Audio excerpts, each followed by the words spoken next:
Are there any other questions?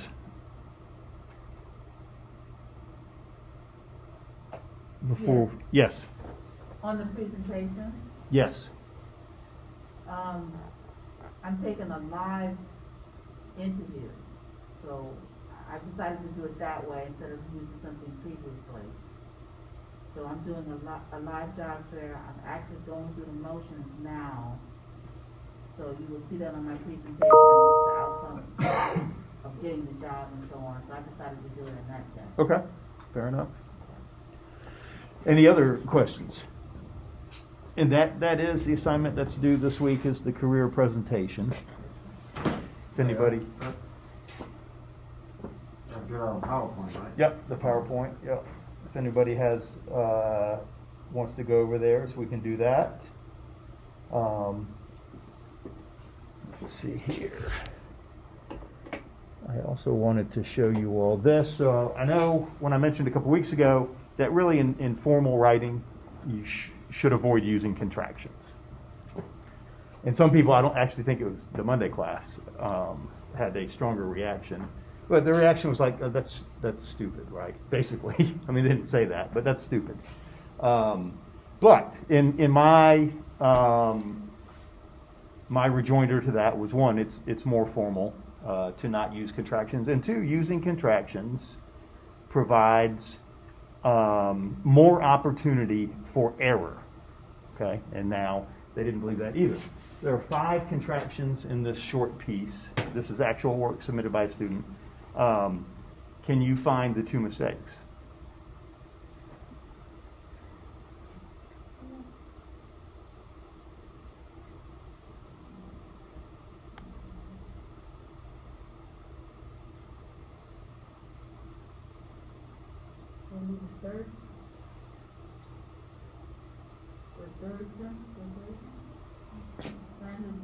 No, this one's okay. It is. I mean, it's not. I wouldn't write that way, but the contraction is formed correctly.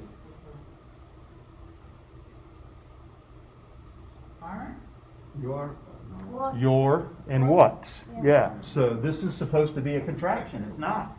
Yeah. So just by using a contraction, you present yourself the opportunity of doing it incorrectly by not using the apostrophe the way you're supposed to. So that's wrong. The way that's written, that's not even a word.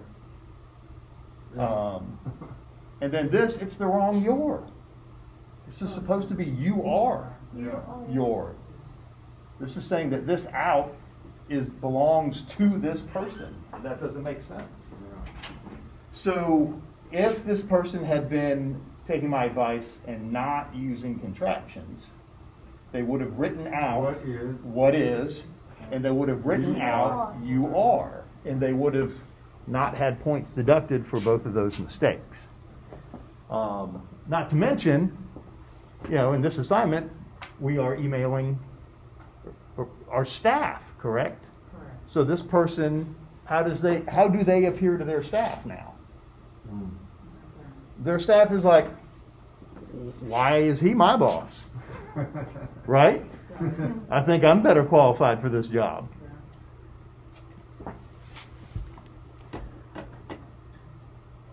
And this is another item.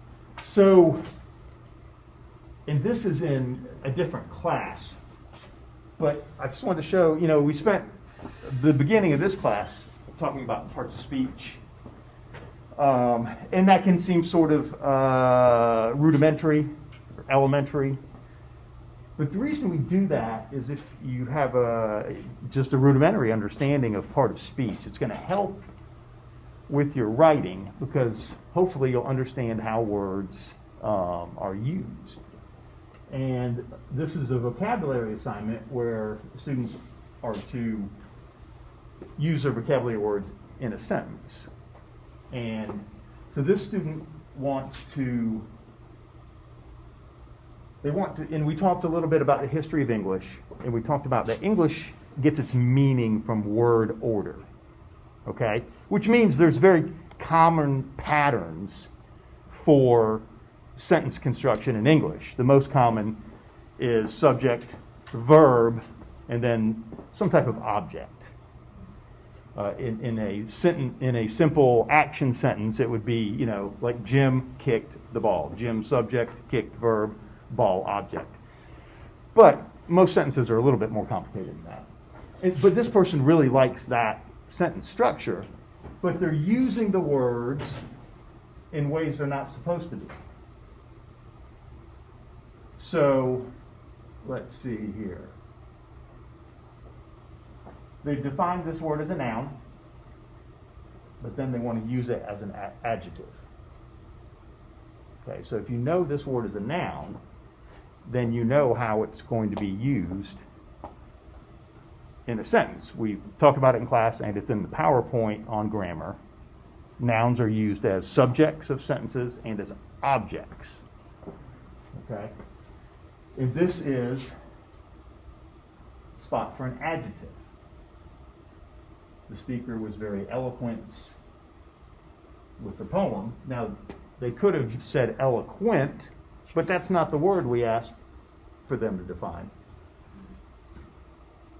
So this is sort of like, I could say, the speaker was very table.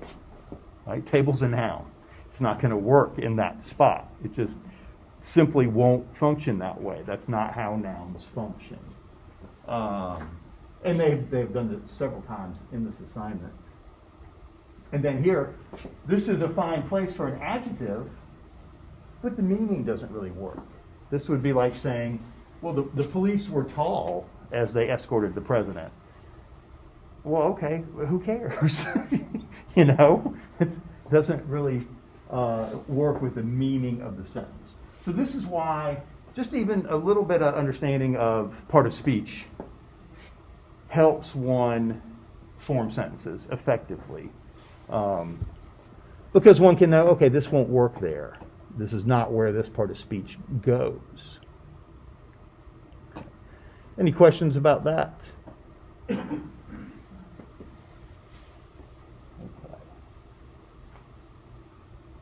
All right, well, I thought we would actually take some time in this class. So your career presentation is due Sunday, and then the Sunday following, your TED Talk project is due. So I thought that we would watch a TED Talk and then work on the paragraph together. And so you all could use that paragraph as one of your 10 for your assignment, and we could just kind of go over it together. Let's see here.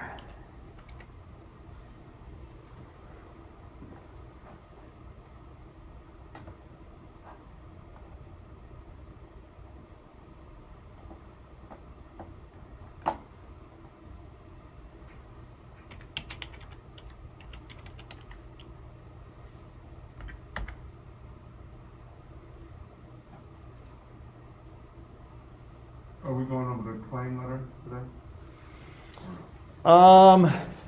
No, that was due last time, right?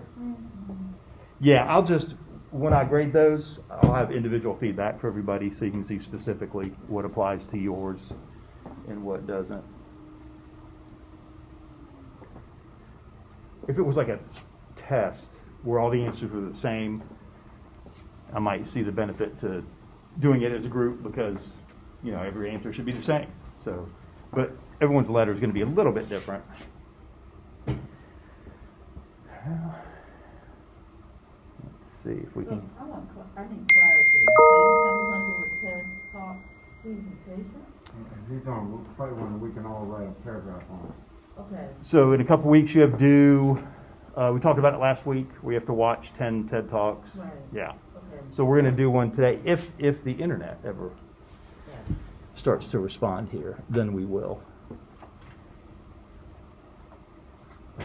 So can we count the ones that we did in our homework assignment, the reading? Because I listened to most of those in there. I'm not understanding the question exactly. The English book that we have online, the 7 TED Talks. And I listened to all of them, which I like. Am I able to use those? If they fit in with the assignment. So with the assignment, you're supposed to try to get some related to your field. Right. So yeah, if they apply, then that's fine.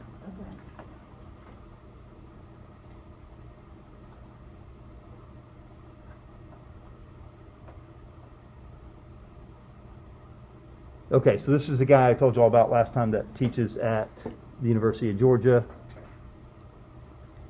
And we did find this was interesting because I know in the directions it asks you to say where the TED Talk was given.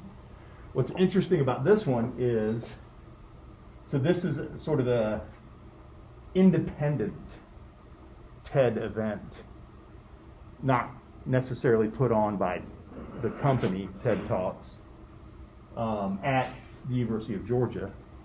Nowhere on this webpage or on the TED UGA webpage does it say that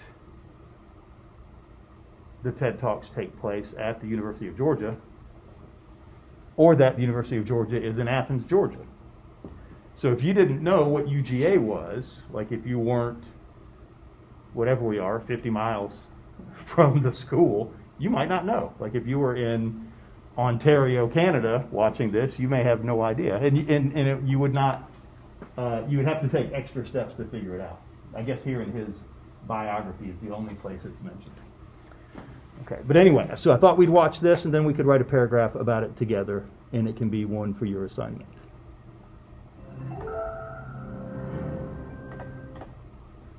Now, I'm a meteorologist by degree. I have a bachelor's, master's, and PhD in physical meteorology. So I'm a meteorologist, card carrying. And so with that comes 4 questions, always. This is one prediction I will always get right. And those questions are, Marshall, what channel are you on? Dr. Shepard, what's the weather going to be tomorrow? And oh, I love this one. My daughter's getting married next September. It's an outdoor wedding. Is it going to rain? Not kidding. I get those. And I don't know the answer. It just science isn't big. But the one I get a lot these days is, Dr. Shepard, do you believe in climate change? Do you believe in global warming? Now, I have to gather myself every time I get that question, because it's an ill-posed question. Science isn't a belief system. My son, he's 10, he believes in the tooth fairy. And he needs to get over that because I'm losing dollars fast. But he believes in the tooth fairy. But consider this. Bank of America building there in Atlanta. You never hear anyone say, do you believe if you go to the top of that building and throw a ball off, it's going to fall? You never hear that because gravity is a thing. So why don't we hear the question, do you believe in gravity? But of course we hear the question, do you believe in global warming? Well, consider these facts. The American Association for the Advancement of Science, AAAS, one of the leading organizations in science, queried scientists and the public on different science topics. Here are some of them: genetically modified food, animal research, human evolution. And look at what the scientists say about those, the people that actually study those topics in red, versus the gray, what the public thinks. How did we get there? How did we get there? That scientists and public are so far apart on these science issues. Well, I'll come a little bit closer to home for me, climate change. 87% of scientists believe that humans are contributing to climate change. But only 50% of the public? How do we get there? So it begs the question, what shapes perceptions about science? It's an interesting question, and one that I've been thinking about quite a bit. I think that one thing that shapes perceptions in the public about science is belief systems and biases. Belief systems and biases. Go with me for a moment, because I want to talk about 3 elements of that: confirmation bias, Dunning-Kruger effect, and cognitive dissonance. Now, these sound like big fancy academic terms, and they are, but when I describe them, you're going to be like, oh, I recognize that. I even know somebody that does that. Confirmation bias. Finding evidence that supports what we already believe. Now, we're probably all a little bit guilty of that at times. Take a look at this. I'm on Twitter, and often when it snows, I'll get this tweet back to me. Hey, Dr. Shepherd, I have 20 inches of global warming in my yard. What are you guys talking about climate change? I get that tweet a lot. It's a cute tweet. It makes me chuckle as well. But it's oh so fundamentally scientifically flawed, because it illustrates that the person tweeting doesn't understand the difference between weather and climate. I often say weather is your mood and climate is your personality. Think about that.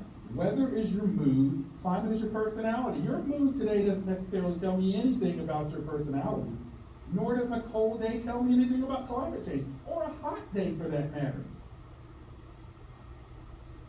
Dunning-Kruger. Two scholars from Cornell came up with the Dunning-Kruger effect. If you go look up the peer-reviewed paper for this, you will see all kinds of fancy terminology. It's an illusory superiority complex, thinking we know things. In other words, people think they know more than they do. Or they underestimate what they don't know. And then there's cognitive dissonance. Cognitive dissonance is interesting. We just recently had Groundhog Day, right? Now, there's no better definition of cognitive dissonance than intelligent people asking me if a rodent's forecast is accurate. But I get that all of the time. But I also hear about the Farmer's Almanac. We grew up on the Farmer's Almanac. People are familiar with it. The problem is, it's only about 37% accurate according to studies at Penn State University. But we're in an era of science where we actually can forecast the weather. Believe it or not, and I know some of you are like, yeah, right, we're about 90% accurate or more with weather forecasts. You just tend to remember the occasional myths. You do. So confirmation bias, Dunning-Kruger, and cognitive dissonance, I think those shape biases and perceptions that people have about science. But then there's literacy and misinformation that keep us boxed in as well. During the hurricane season of 2017, media outlets had to actually assign reporters to dismiss fake information about the weather forecast. That's the era that we're in. I deal with this all the time in social media. Someone will tweet a forecast. That's a forecast for Hurricane Irma, but here's the problem. It didn't come from the Hurricane Center. But people were tweeting and sharing this. It went viral. It didn't come from the National Hurricane Center at all. So I spent 12 years of my career at NASA before coming to the University of Georgia, and I chair their Earth Science Advisory Committee. I was just up here last week with UC. And I saw some really interesting things. Here's a NASA model and science data from satellite showing the 2017 hurricane season. You see Hurricane Harvey there? Look at all the dust coming off of Africa. Look at the wildfires up in northwest U.S. and in western Canada. There comes Hurricane Irma. This is fascinating to me, but admittedly, I'm a weather geek.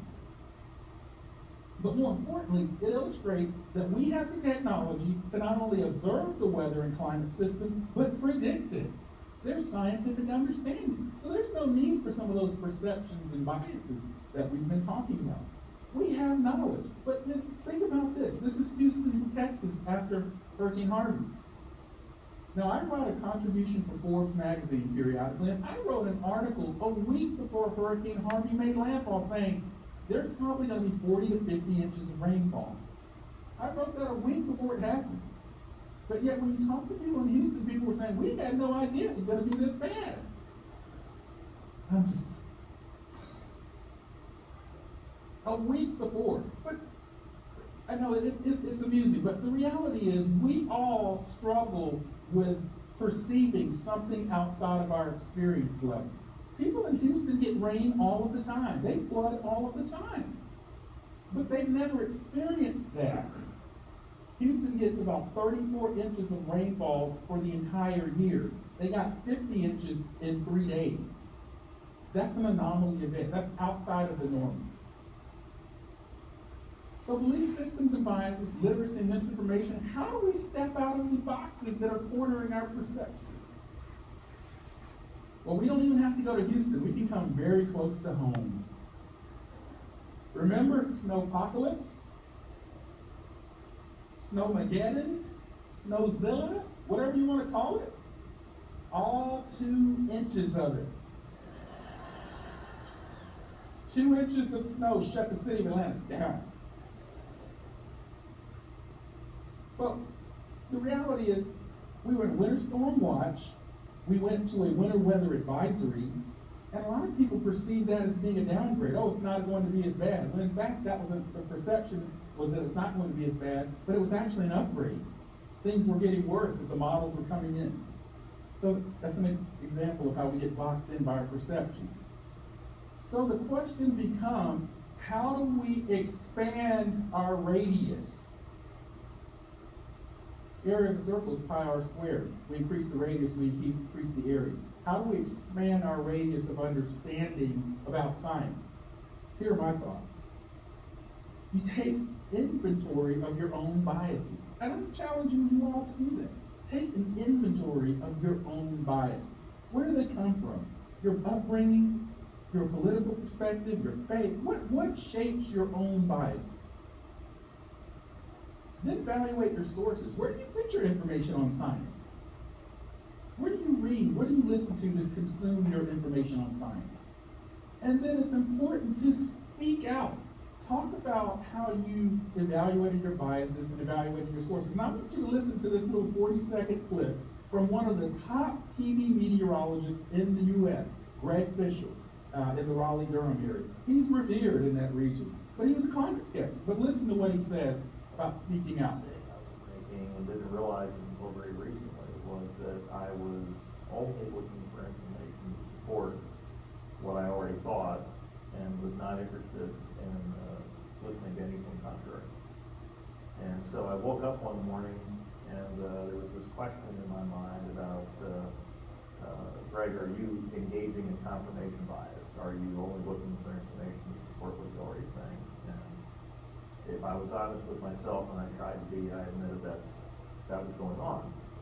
And so the more I talked to scientists and read peer-reviewed literature and tried to conduct myself the way I had been taught to conduct myself at Penn State when I was a student, it became very difficult for me to make the argument that we weren't at least having some effect. Maybe there was still a doubt as to how much, but to say nothing was not a responsible thing for me to do as a scientist or a person. Greg Fishel just talked about expanding his radius of understanding of science. And when we expand our radius, it's not about making a better future, but it's about preserving life as we know it. So as we think about expanding our own radius and understanding science, it's critical for Athens, Georgia, for Atlanta, Georgia, for the state of Georgia, and for the world. So expand your radius. Thank you.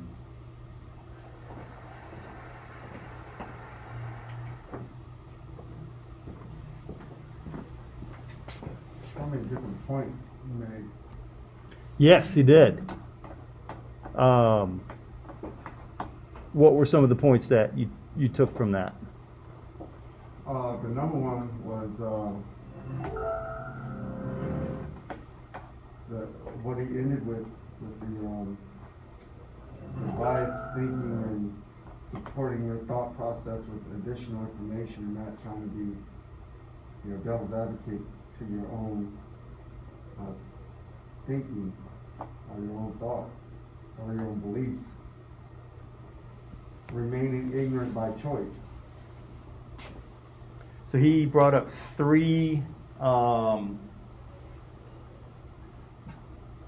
he called them biases, but three ways that people are sort of misinformed. and like continue to do that. The first was confirmation bias, where you only look for information that supports what you believe, your theory. So if I want to say that, Derek Jeter is the best shortstop that's ever played baseball, then I will look at Derek Jeter's positive numbers, and I will ignore Cal Ripken Jr. or any other shortstop that has played the game, because that might contradict what I'm thinking, right? So if you're only looking for things that support what you believe, it's easy to maintain that belief. And then was the Dunning-Kruger effect, which simply put is you think you know more than you do, and you have way underestimated what you don't know. So, if I was convinced that, I was an expert in some sort of engineering, right? I am not. I know almost nothing about engineering. So if I was convinced that I was an expert in that, and that I believe there was very little that I didn't know about it, then I would be engaging in the Dunning-Kruger effect. And then cognitive dissonance, and I didn't feel like he did a great job of explaining it, although it was funny when he talked about people. I got 20 inches of climate Yeah, change in mind. or believing that a groundhog is forecasting the weather better than scientists. But cognitive dissonance is when you are provided with proof that goes against what you believe, not believing it. So your dissonance means like discord, like it's a disconnect or a disbelief. So in cognitive is the thinking process.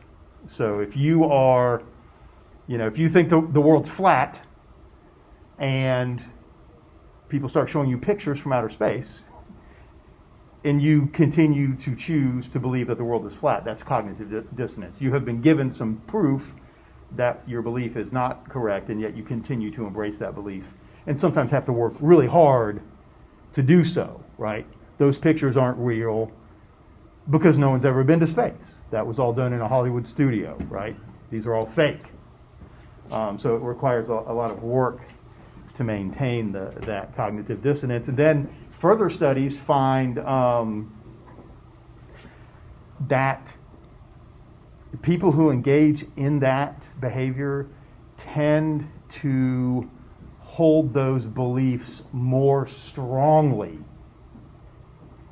after being presented proof against the belief.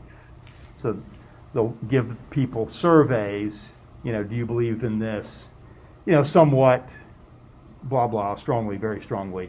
And after being given proof, the opposite of their beliefs, they tend to say they hold those beliefs even more strongly. So, it's an inability to admit that, hey, I was wrong about that. But I've got proof now, and so I can change my mind. I feel like a lot of this is demonstrated in religion. Yes, it absolutely can be. That if supposedly, and I'm not a Bible scholar, but supposedly if one takes the events that happen in the Bible and create a timeline, it's about 5,000 years, right? So in 100 or 200 years ago, that was fairly easy to believe. That we had,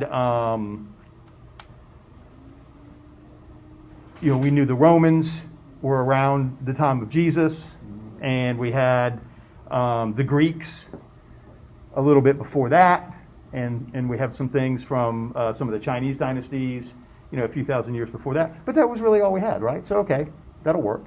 Well, and then we come up with carbon dating, and we're able to date fossils and things here on the Earth and find out that they're billions of years old, right? So that presents a conflict, and so how does one integrate that into their faith, And so the interesting thing is, even with the words we use, we call religious belief faith, right? And faith is something that is not necessarily backed up by fact or only fact, right? So it seems like one could integrate this with your faith. Like, okay, well, maybe maybe the Bible wasn't intended as a timeline for the planet, right? No. That it's actually more of a guide for me to get close to God. So maybe I shouldn't be getting my information about how the planet is from this document to begin with. But on top of that, you know what? God's God, and He can do whatever He can do. And this doesn't necessarily mean I don't believe in God. Maybe it means I don't believe that this document is a timeline of the Earth's history. You know, the geological history of the planet. And yet some people can't put those two things together. It's, you know, I can't remember his name, but I know there was a baseball player who wouldn't, he could not do that. And, you know, according to him, human beings existed at the same time as the dinosaurs, right? And which wasn't really, didn't happen. We would have fossils that were the same age, right? If that was true. I think that humans were a little bit too big. Supposedly the species that survived were smaller ones because they could avoid being eaten. And also, from what I understand, now there's a belief that a meteor basically disrupted the Earth's climate, and that's what destroyed the dinosaurs. That it was a cataclysmic event. It's crazy if you read about it. They find soil from South America in Washington State. That's how big of a deal this was. You know, this meteor hitting the planet. That's how big the splash kind of was, if you can imagine that. So that's a definite example of things of cognitive dissonance. You know. And there's a ton of them. And of course, his point is, well, you know, think about these things and self-analyze. Am I holding on to this belief just because I believe it and I want to believe it? Are other things telling me that perhaps it's not true? Am I overestimating my knowledge about this certain thing? And maybe I could listen to someone who is more of an expert than myself. You know. So anyway, yeah, he does a good job. He's a pretty good speaker, I think, too. He's fairly entertaining for a weatherman, right? And wasn't that map of the world crazy? Did you see the dust from Africa getting almost to like Florida and the Gulf Coast?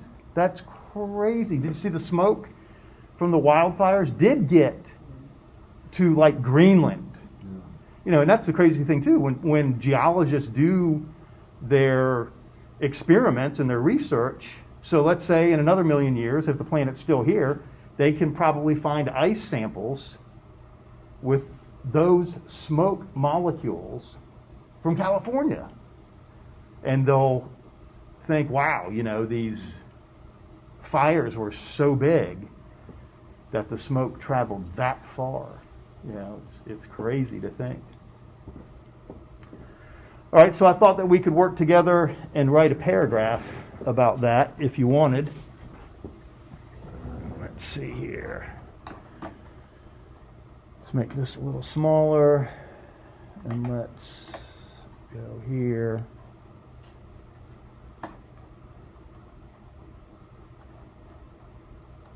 Bring up the directions.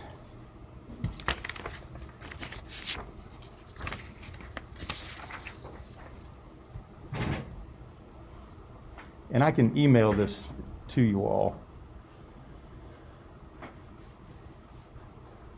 Thank you. Sure.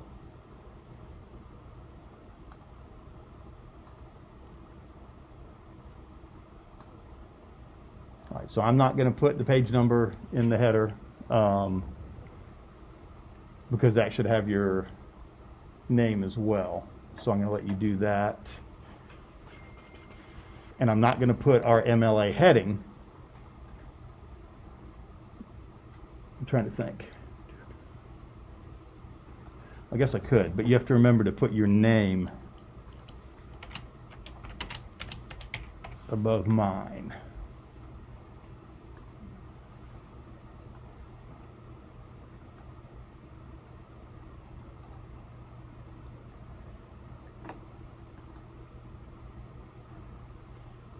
maybe I can do this. Hmm?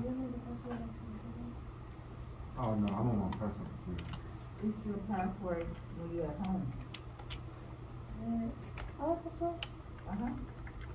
When you go at home online, it's the password. Well, you're not an administrator. No, I tried this one. It's not. I think she's trying to get on the school computer. Right, but she's not an administrator. It should say student there, and it says administrator. I think you put the wrong button in the thing.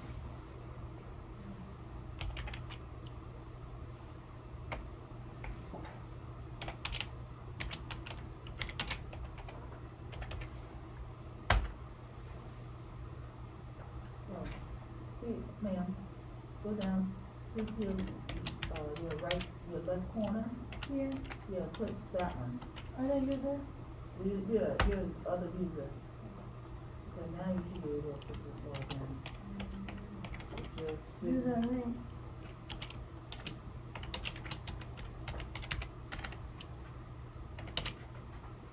Okay, so think about how you would sum up the main topic of that while I type in this info, and then we'll get to work on this.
Okay, so what?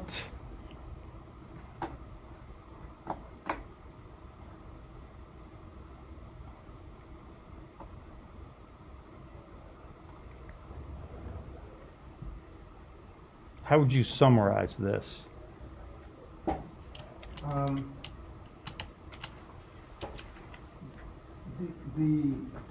The terms he utilized to me were just putting them in their individual compartments. Okay. But to summarize the entire message as a whole for me is just an individual. I'll just read what I wrote so far. Okay.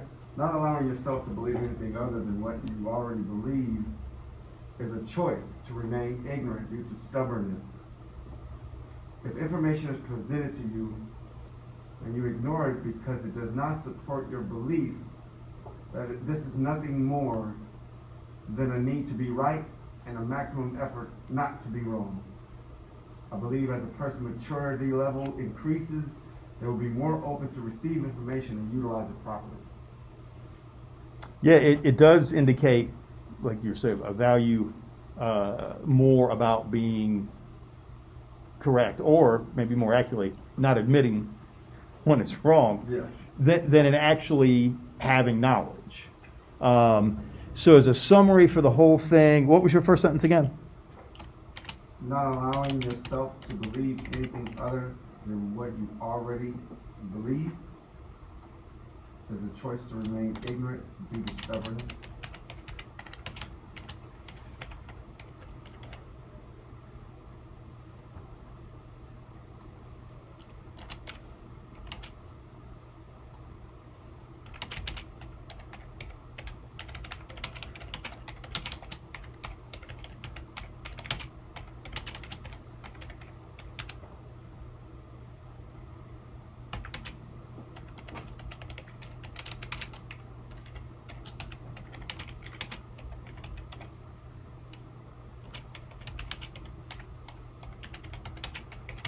That focuses on, say it again, your first sentence.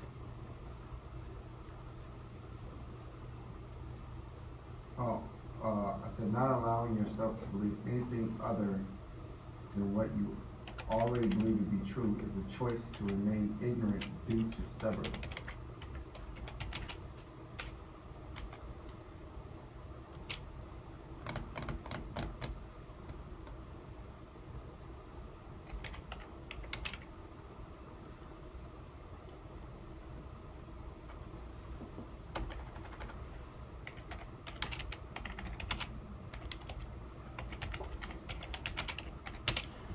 Focus on people's tendencies to not allow themselves to.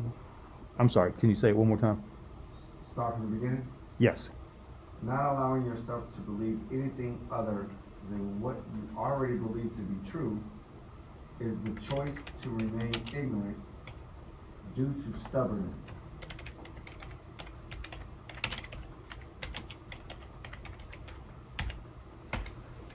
Okay. How's this? Dr. J. Marshall Shepard, a professor at the University of Georgia, presents a TED Talk in 2018 that focuses on people's tendencies to not allow themselves to change previously held beliefs. You sent us that link? To that talk? Yes. No, I have not. Oh. But it is on this that I will send to you. Oh, okay. Is there anything you want to change about that first sentence? No,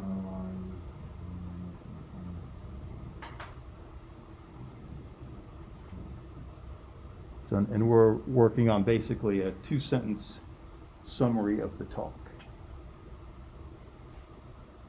So So for all the TED Talks, you must read it and give you a small narrative. well, the directions tell you to, give the title, the name, and where the lecture took place, Right, which I have put in right, I see that, yeah. the works cited entry, basically, covers all that. And then it says to write a paragraph that sums up the main topic, 1 or 2 sentences, gives your favorite quote from the video and why it's your favorite quote, and then reasons that people should view this video. So all in, you're talking about, a 6 to 12 sentence paragraph. If you are having trouble getting your favorite quote, if you click on the transcript here, it'll give you a transcript. So then you can see exactly what was said to use as your favorite quote. I'm curious, can you go back to the typing? This typing? Yes, I thought you was gonna group it into one long sentence, but you didn't. You decided to put the year or the reference number in that fashion. This up here? Yes. Is that a different type of a citation? Well, this is just a MLA bibliographic citation. Now, I don't really like Word documents. One of the reasons I don't like them is this word processing software interprets this URL as something that cannot be separated. Until, as you see, there's a hyphen here after the T that's part of the web address. And hyphens are an indication in word processing that you are continuing your word on the next sentence. So it decides to break it there, and it won't, at least I can't get it to, put this information on this line where it should go. But it will not separate this that way. Okay. So that is not a conscious decision, that is a decision by Microsoft. Yeah, I think there's other word processing software that will do that, but see, and this is where Microsoft is winning the game. They work with almost everything. In our case, they work with Blackboard. There's other software like Google Docs will not upload into Blackboard. Apple's word processing is Pages. Those will upload, but unless the person grading them is using an Apple computer, they won't download. So Microsoft is winning this game. So pretty much have to use them despite some of their limitations. Also, on this particular piece of hardware, which is over 10 years old, I think that this version of Word is also 10 years old. So if we were using an updated version of Word, it might work better. But we deal with what our limitations are. Okay, so now I would think that we have this introductory sentence, basically, that we would need one more sentence to summarize the talk, and we would probably want to use the names of the three biases that he's talking about, because that's sort of the crux of his talk, or the topic are those three biases, basically. I mean, that's what it's called. 3 kinds of bias that shape your worldview, right?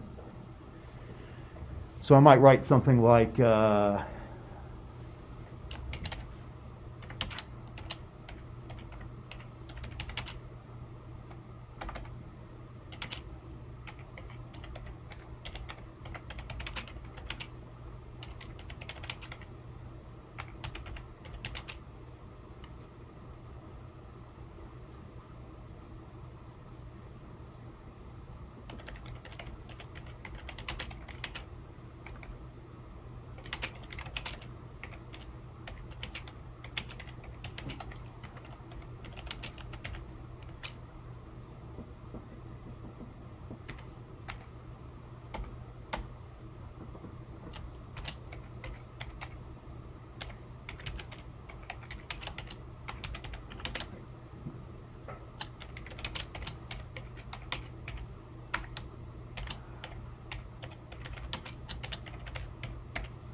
so I'm a little worried that I'm maybe not spelling this correctly, so I'm going to look it up. And I'm not spelling it correctly. And I'm also seeing that I don't need to capitalize effect.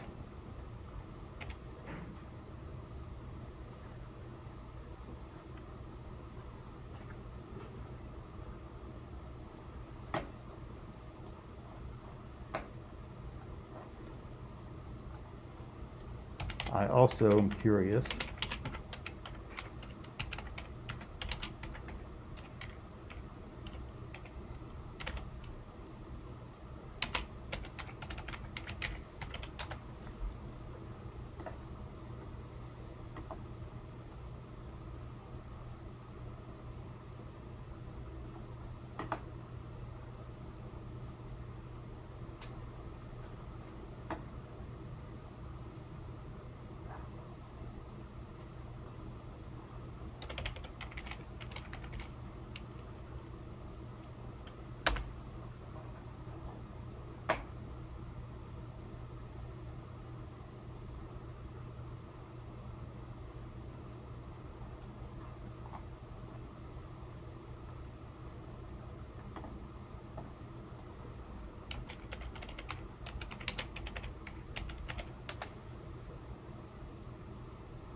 Okay, so now I wasn't sure if this needed to be capitalized, so I can look it up in the Merriam-Webster dictionary and see that it does not need to be capitalized.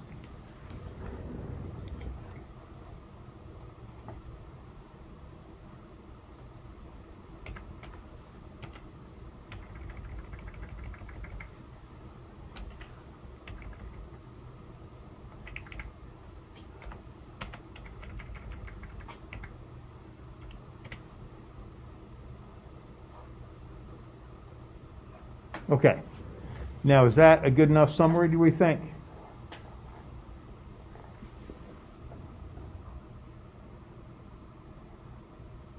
You put the, you gotta put a quote in there? I will, yes. So that would be the next part of the paragraph is a favorite quote. And then why is it the favorite? So does anyone have an idea for a favorite quote that they would want to use? I put in there, am I biased to my own belief? Referring to the last individual that was speaking. And he said he had to ask himself that question. And a lot of times, I don't believe that we ask ourselves that question when it comes to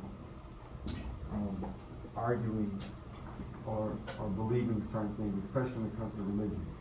Right. You know, just because my mom taught me this or told me this all my life, am I refusing science because I'm biased to what I believe my mom told me my whole life? Right. So you liked what the weatherman from North Carolina, Yes. when he said that? Okay. And so you see, I can go down on the transcript here and find where Mr. Fischel was speaking, and so we can quote that exactly. So we could say something like,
Okay, so my favorite quote is not even made by Dr. Shepard, but it's actually given by Greg Fischel, a meteorologist from North Carolina.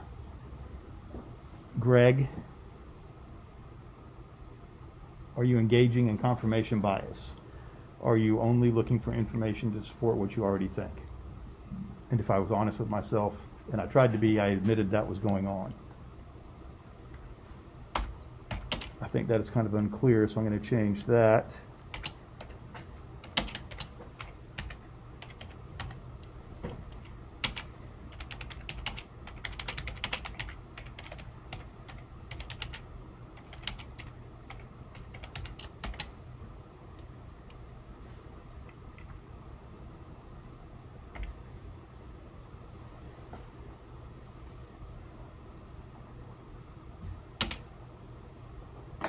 Okay. And then the last part of the paragraph is to be reasons that people should watch this video. So what are some reasons that people should watch this video? Say it again. Some reasons that people should watch this video. Oh.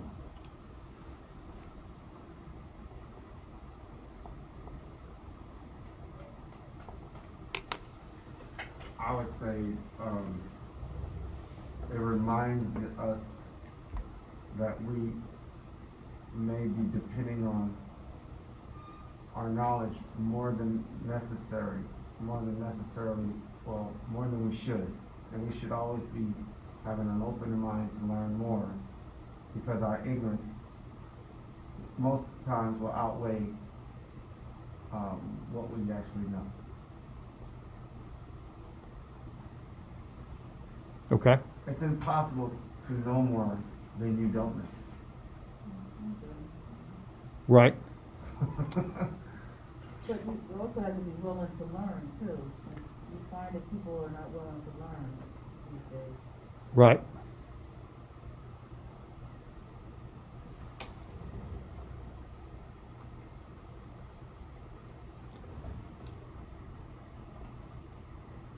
But let's say, for instance, you decided that you don't feel that someone should review the video. And I have to tell you why I feel that way if I do come upon one, a Ted Turner talk. Would you have a problem with that? Like if there's a reason why they shouldn't? Correct. So you're saying reasons that people should view this video, but let's say if I looked at a Ted Turner one and then I realized that I might say, I don't think the age from 12 to 18 should be reviewing this based on, whatever.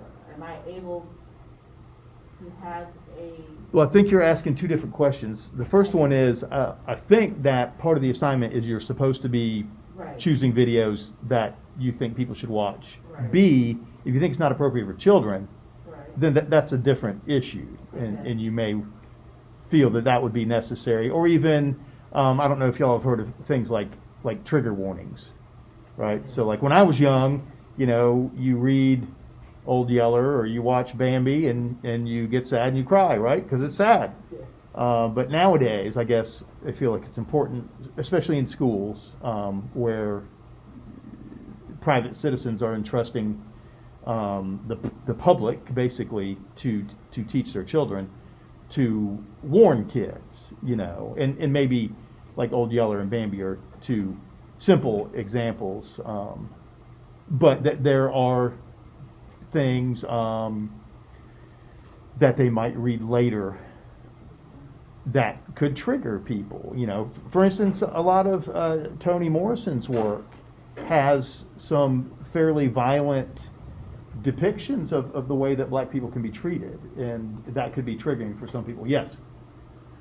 So, in other words, like you said about Old Yeller and Bambi, Yes. why sugarcoat it? Just go ahead and tell the truth. Yes. That's just how I feel about things. I'm Yes. not going to beat around the bush on it. I'm going to go ahead and let you know how it's supposed to be. Yes. It is what it is. It is. I mean, that is real life. And I think when I speak about this, it's mostly at schools, and it's mostly because, let's say we read Old Yeller in whatever, 4th grade, right? And then someone's dog had just died the week before, and they start crying in the middle of class, and they go home and they tell their parents, we read the story about dogs getting murdered, and it made me really sad. And so then what happens? Parents call the school, and they yell at the principal, and then the principal yells at the teacher, and so they try to come up with a way that everyone can be happy. And I don't think Old Yeller is such a classic piece of literature that we have to read that in school. But like, let's say, Beloved by Toni Morrison, and we don't find out exactly what happens until the end of the novel, but one of the pivotal things is that this woman is an escaped slave, right? She barely survived. She was actually on the ground dying when a kind of white trash girl actually finds her and helps her just enough that she lives. And her owners track her down. This woman's master tracks her down, and she has a baby, an infant. And she kills the baby rather than have this baby be returned to slavery, or not returned because the baby wasn't born yet, but end up as a slave. And that's how strongly she felt about not going back there. And she felt she was protecting this child more by murdering it than by allowing it to end up a slave. And that happens across a lot of different species. Yeah, and of course, then in the novel, that was such an extreme act that sort of everyone just backed off, right? And she didn't end up getting returned to slavery. But that could be triggering for somebody, especially what if you had just had an infant in the family die or something like that. And so I could see as a school teaching literature and thinking, Toni Morrison is a Nobel Prize winning author. She is amazing, just a tremendous writer. Like, I can't even I cannot put into words how talented she was, and she's dead now, and how good her writing is, and how proud as a country we should be that she was American, and then as an African American that she was African American, as a woman that she's a woman. All of these things. That's how good she is, right? To make you sort of proud to be an American or a Black American or a woman, just to be associated with kind of her genius. So I think it's very important that she be read by people. Not only that I think it's important that people read great literature, but imagine if you were a young Black woman who was maybe discouraged about their prospects growing up in America, especially, right now we see people, mostly older white men, trying to limit Black people to vote again, and 100 years later, for the love of God, let go, we should all vote. That's we should be encouraging people not to vote, or to vote, not trying to not let them vote. That's the way democracy works. We all need to be involved, and then when people get involved, you want to tell them they can't. Come on. So anyway, there may be young Black women in high school who are discouraged about their prospects, and that reading a Black woman who had such great success and is so talented may inspire them. So I think it's important on so many levels. At the same time, I can understand it's some sensitive material. Was that information given? Where does that information come from? That's why she killed the baby. From her. I don't believe it. And it's based on, it's actually sort of based on historical. I believe she killed the baby because the baby was going to get her caught. Well, she was already caught. So in the novel, she's out back. I can't remember. They have some. This is in the 1860s, right? Maybe even before that. And it's sort of rural. They live outside of town, so they've got animals and stuff like that. So she's out back. I can't remember. She's in like this. They kind of describe it as almost like a smokehouse, not like a really big barn. But she is out in the backyard when they show up, and she knows who it is, and she goes into this shack, and actually I think she kills 2 of her children. Yeah, so she was caught already, and they left her because they thought she was crazy, basically, and that's what Beloved is about, sort of a haunting. And the town actually after this shuns her. She had been a vibrant part of the community there before that. Because they figured out what she did. Well, and when you read the novel, you don't know how much of the haunting is real or how much of it is. I mean, can you imagine killing your own children? Like being in that position, and how that would mess with your head. So we don't. How much of this is actually a haunting or how much of this is psychological? But she's acting weird, and she murdered her own kid. So the rest of the town's like, I'm surprised they didn't think she was a witch. Well, yeah, basically that's how they treated her. Yeah, they did treat her. And like her daughter had been a very smart young woman and or child basically, and she quit going to school because she overheard people talking about her mom, and it was just them two and the ghost for forever, and then a man that had been a slave on the same land, the same plantation, I guess, I don't know. He actually found her because he'd always been in love with her, and so he lived with her, but even he was haunted. Yeah, he kept his distance with her. You know what lane to be and what lane not to. But it's a good read. It's amazing. So at the same time, you have all this stuff going on, and obviously, the ghost is the past. Is this thing she has done? How do you deal with that? How do you exorcise that ghost? How do you? You let it go. Yeah. That was the issue. I mean, just imagine if you were, and this wouldn't even be family, but if you were overseas, right, in the service, and were captured by terrorists, and they're like, we're cutting off one of y'all's heads. Who's it going to be?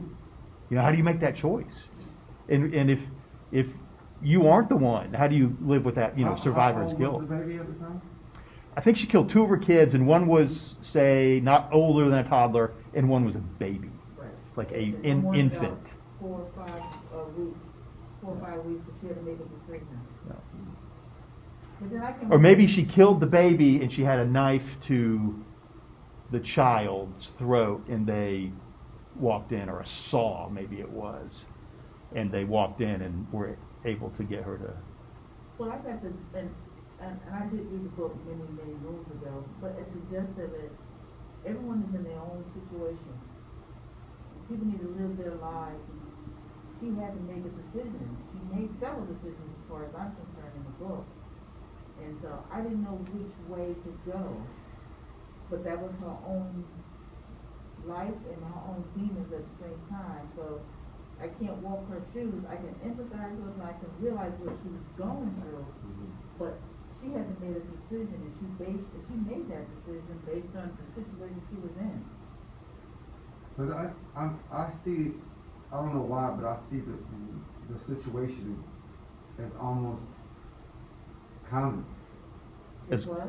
common, Yeah, common. Like it still happens today.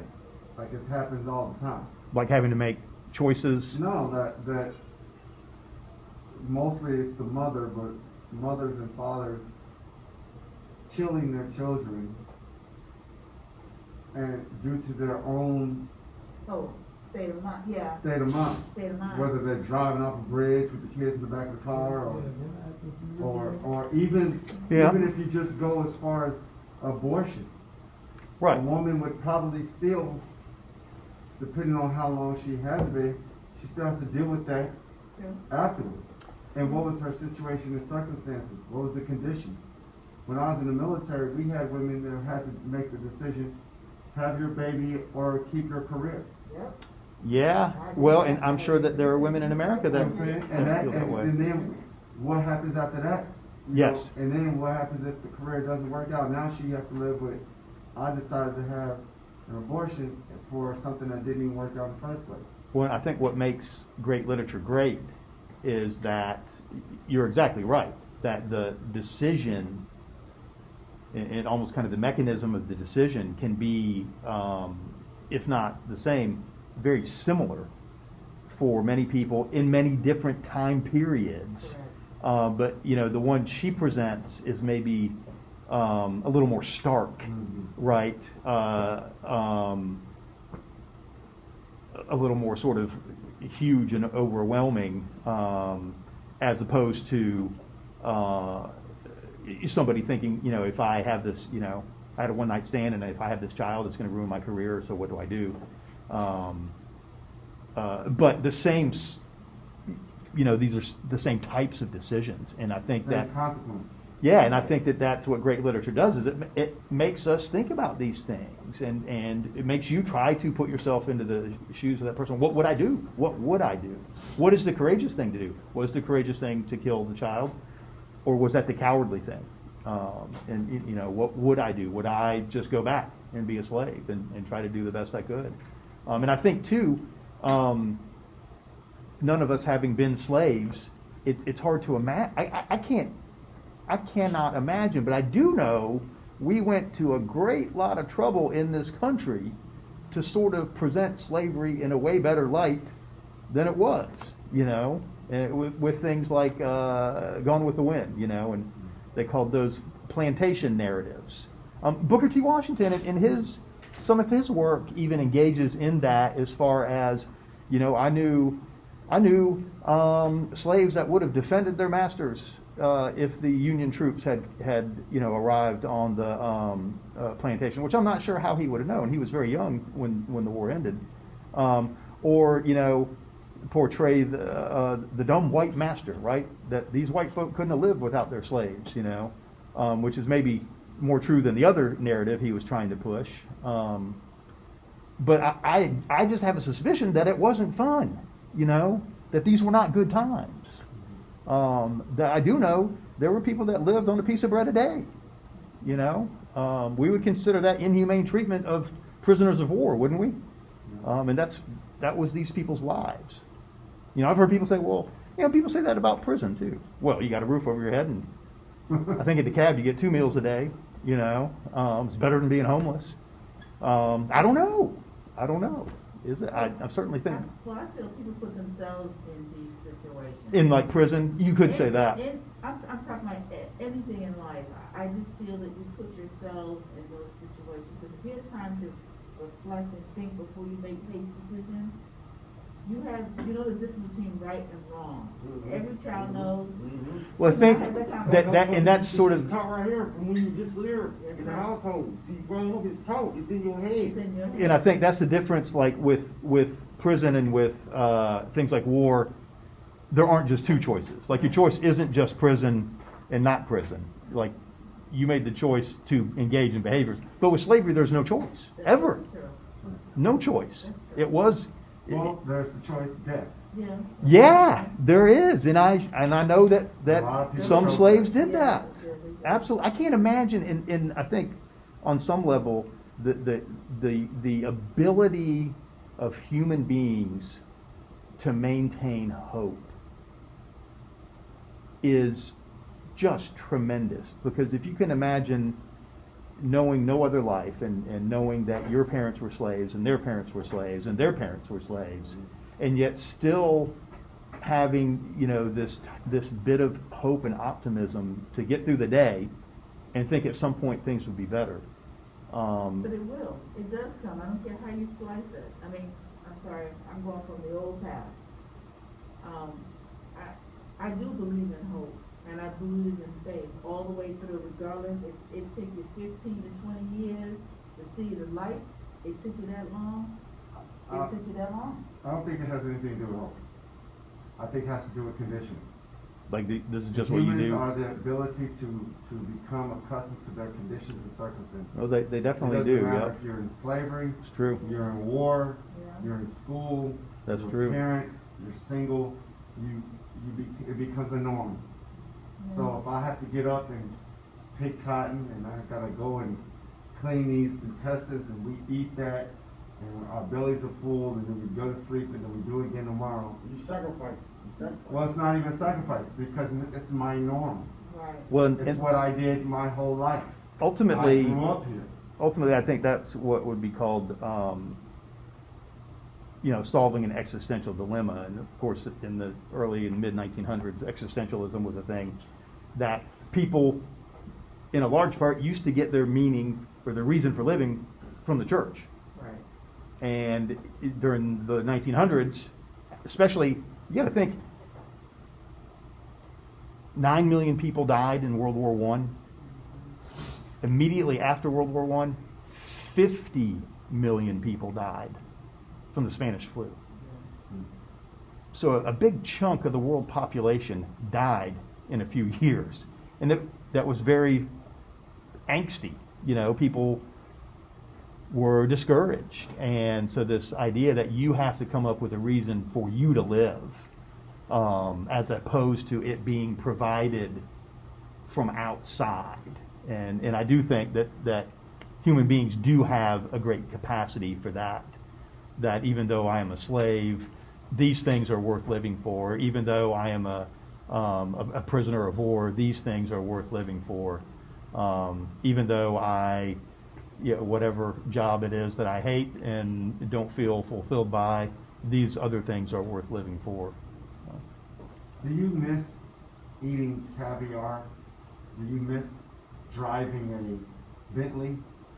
Do you miss having a mansion? If I don't think you can miss. You're gonna miss it, though. Exactly. So That's what I that's was the ready. same mindset I think of sometimes as a slave. How can you miss or wish for things that you never knew? Right. So if I was born into slavery, the only thing I can compare my life to is the master that I work for. But if I've always lived in this shack, and I've always worked in this field, and I've always eaten this food, what am I missing? Yeah. But I think, can't you use a different word rather than miss? Can't you say desire? Desire? Well, why would I desire something I never had? If I'm sleeping on the dirt ground, That's all you know. but I don't desire that, I'm cold and it hurts. I got you. You But know? that's all you know. And two, maybe I don't miss having a Bentley, but maybe I'd like a car that didn't break down. Or maybe But if I'd your like, car always broke down. or maybe, you know what? Maybe I don't miss having a Bentley, but I sure am tired of walking 30 minutes to the bus stop and being on this bus for an hour and a half every morning and every evening on the way home, If that's all you've ever known, why would you get tired of it? because it sucks. Because we're human beings and we have imagination and the ability to think and see, oh, my friend at work got here in 20 minutes. They got to sleep an hour and 15 I miles. think that we're spoiled. And I think that we don't realize that as humans, we have evolved from our conditions continuously. Yes.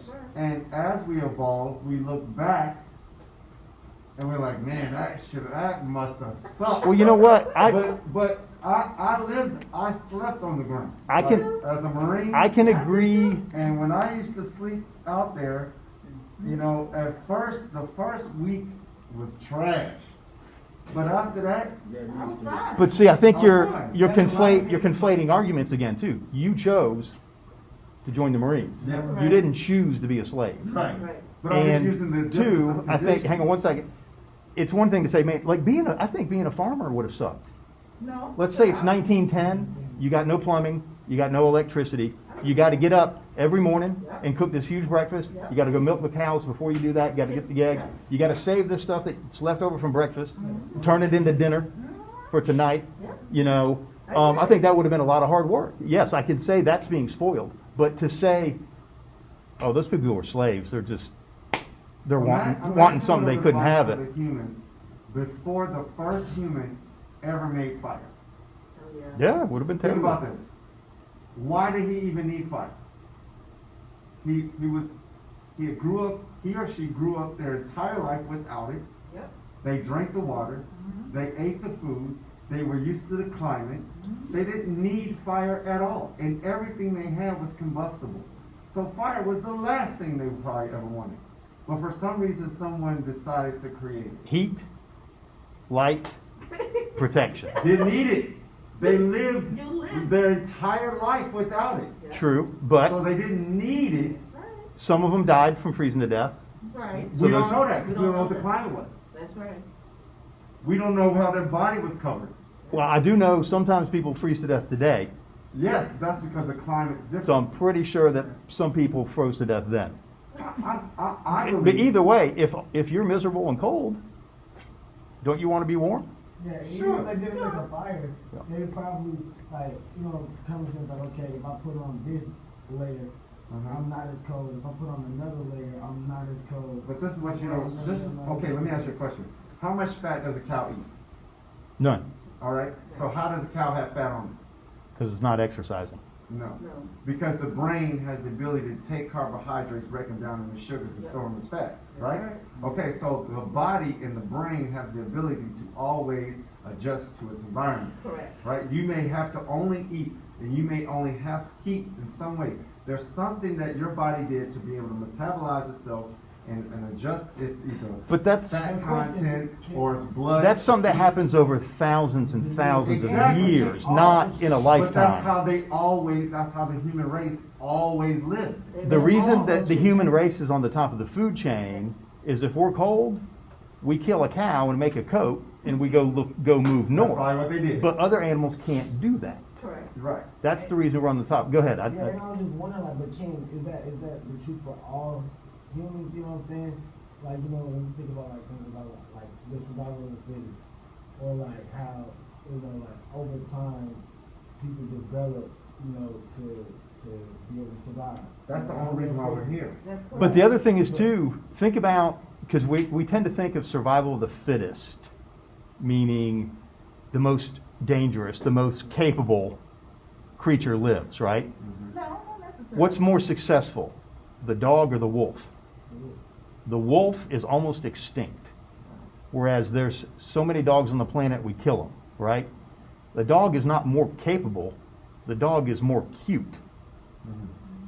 That's what the dog has figured out on some level. The cuter I am, the more likely I'm going to survive as a species. So survival of the fittest doesn't always mean the most capable or dangerous animal. The wolf is definitely more capable and more dangerous, Yeah. but it is almost extinct as well. So I think, and they're great points and great things to talk about. I do think that, think about work. And sure, most days, you know what? We all got to work, right? If you want to eat, you got to work. And so most days we're fine with it. But there's some days when you're like, man, I do not want to take a shower and come in here, right? I was halfway through a movie last night and it was really good and I want to watch the end of it or whatever it is. But I don't think that is near the same level as, even just you're not free as a slave. Nothing about me is mine. Yes, it is. You have your thoughts. That's the only You thing. have your thoughts. That is the and only you have thing. Your will and you have. And you got to survive. keep it quiet And you too. have to keep it quiet. That's true. But you can survive. You can survive. You are told who you can mate with. You are I mean, given things to eat and What told. about people in prison? Yeah, but once again, we're talking about they made a choice at some point, Yeah. which is once They put again themselves in that when we talk about people with mental problems or problems with addiction, it's maybe not as fair because they weren't fully in control of their choices, and yet we usually respond to that by putting them in prison. Well, I'll go one step further. I'm washing my car this past Sunday, and this man was going off. I mean, he decided to park next to me, and he was going off. Now, I had on my veteran's hat, my female veteran's hat, because I'm in years old. I turned around and I looked at him, and I gave him a stern look. And I had to look at him, it's survival time. You think you're gonna sit up here and make me scared of you? You're gonna die right here, standing before me. Now, and I had to do that because he was scaring the rest of the public. Right. And you know how we get into our mode. And it was like, okay, you need to keep it quiet, wash your car, keep your mouth shut. because this old girl is gonna back you in the corner. So after he looked at me, he stopped that nonsense. Yeah. He washed his car and he rolled out, because I physically had to let him know that you're clicking me into another zone, in a war zone that I don't wanna be in, and I'm home now. And so, yes, I do carry my piece of my knife and all the other little gadgets, so I had to make it known to him. You see that veteran hat? You're clicking me somewhere that I don't wanna go. So I need you to stop what you're doing, stop scaring the rest of the people around me, because now they're frightened. Yep. And so they stand to my right, and they wanna wash their car while I'm near them, and I'm like, I don't need you to be that close to me. Right. So I had to get into that zone with him, and after I did that with him, he was a white guy, once I did that, he stopped. And then when he stopped, when I finished washing my car, I said, you have a good day. Because I wanted him to look at me one more time without my hat so he could see these damn curls. So he knows he sees me again. Let's not do this again. Because next time I'm gonna have to call the police and I see that every day. I see that every day. Everywhere I go, I see it. You gotta the car. You gotta throw the cat. But see, crazy people You like don't care no more. crazy people are not really crazy, because once you look them in the face, you have to let them know somewhere in there, I know you in there. I might have a small glimmer of window to have a conversation with you, right? Or a glimmer of look. But one thing you're gonna understand when you look at these eyeballs, we're in a zone, and this zone, you're not gonna make it. And I had to tell the old lady, the woman that was to my right, I said, look, continue doing what you gotta do. It's not gonna bother you anymore. You know, so once I finished, I waited for them to do what they had to do. And so once they finished, then, you know, the guy was like, he got quiet. He realized that this little old girl here, we're gonna have a problem. Then when the police, Yeah, I got a problem. well, I even called the police, and I had told the police, he says, hey, he says, well, I can't arrest him because he hasn't done anything. I said, but he's scaring the general public, and I'm a patron here, and I wanna understand that he don't scare me. But if you, like him or anyone else, us military, and you start getting rid of the wall, you gonna have a soldier gonna say, you know what, I'm tired of you. I might just take you out completely and call it a day. Yeah. One person I don't have to worry about on this earth. Yeah. And it's the truth. 'cause That's I- anybody that do that. That's anyone, but I'm just saying, as a whole, you have a choice. You made these choices. I don't care how young or how old. You made choices, and you gotta live with them, or you need to change your circumstance. But you can't blame no one but yourself. So that's how I look at life. I know we gotta get out of here, but at the end of the day, everyone has a choice, and in slavery, you have a choice. So Live or die. You live or die. Sometimes you don't, though. Sometimes you die because you get killed. Yeah, you're right. Well, that's true too. That's true too. So, That's true. and But that's- you could put yourself in that circumstance to get killed as well. So you gotta look at it that way. Yeah, I think, you know, it's just, there's some in one of the Library of Congress websites, and then a lot of the colleges too have some slave narratives. And, you know, the issue with those obviously is that most of them were taken after slavery ended. But there's some, you know, just purely, for instance, one of the things I was reading about is that, you know, the masters would try to mate physically capable slaves, right? So if I have a physically capable man and woman, the kids are going to be great, right? And also, masters tended to sleep with the slaves. And, Which was wrong, because they should have been in their lane as far as I'm. yeah, well, it's rape. It's rape, and but there's nothing you can do. And so you had, That's your property though? so then you would have, yes, and that's the way they would talk about it. So you had the It masters was then. in the law. It was in the That- It was law. in their law, It was so the it law. technically wasn't rape. So then the masters It's a sick too law. would, you know, if I'm tired of you and you're causing a problem for my wife, so I'm just going to kill you. You know, that it's, you know. I don't like how they don't, all the masters and everything is always white people. White people weren't the only slave No, owners. there wasn't. Yeah, Indians, Yeah, Indians. black people, everybody owned slaves. You know what's funny though? So, In Africa before white people even came out. so I had always sort of had a idea that black racism was not an aspect of slavery. Maybe it's racism, but maybe it's more economics, right? But there was a conscious decision in the 1600s in what was to become Virginia and Maryland. There was a group of poor white trash, indentured servants, people that had said, if you pay for me to come over to America from England, I'll work for you. So poor white people, Native American Indians, and black slaves that got together and just about took over the whole colony.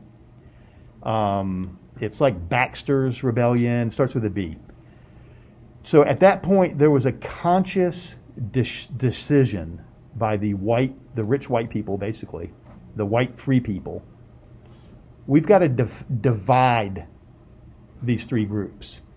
Because if we have the Native Americans, the poor whites, and the blacks get together, they're going to take us out. It's too many people. But if we can say everyone hate the blacks, then we can keep this in check. And that's exactly what they did. So there absolutely is an element of black racism Oh, yeah. in slavery. It's not just, we happen to find these people and they happen to be black. That this was a conscious decision made. Well, even, and I'll say now, we're going through our turmoils within each other. And at what point people want to stop this nonsense? Because I don't like chaos on a regular basis. And I don't like, I don't want to have to be fearful. But one of the things that people fail to understand, especially us military people, we can't make decisions. We're in the middle. We're right here. We believe everything's going to be done by the book, by rules and policies. And if you continue going down this route, you're going to find yourselves in a martial law. And when you find yourselves in a martial law, then you're going to contend with us. And when you have to contend with us, we don't look at you. We look at you as you broke the law. There's consequences for the laws, and that's how we look at you. When we're at war, we don't have time for that. Right. And at the end of the day, Everybody's green. everybody's green to us. So if you Now, give- once you violate the green, there's consequences. If you give me your last name, I'll email you. We didn't quite finish this paragraph, but I'll email. Williams, Beverly, Got Williams, okay? McBride. McBride, Whitfield. Whitfield, Claudia Robinson. Shafak. So Wait, what are we doing? last name, I'm going to email you the paragraph that we were working on. I'm sorry, say it again. Johnson? And then, was it Robinson? Was it Robinson? All right, and I will do that because Now, do we have to have that header for each individual? you should. No. I mean, where you got our name and all that at the top. No, just on the first page. Oh, okay. Yeah. Just the header of the TED Talk before each Yeah. paragraph. Got it. And that's due when? A week from Sunday, so the 28th. 28. All right, let's see here. See y'all next week. See y'all. Have a good week. Happy St. Patty's Day. Take care. Yes, sir. Got a question. Yes. Next Wednesday, I might be here, might not be here. Okay. I have 2 doctor's appointments. What are we going over next Wednesday? You know what? I'm not 100% sure. But I will.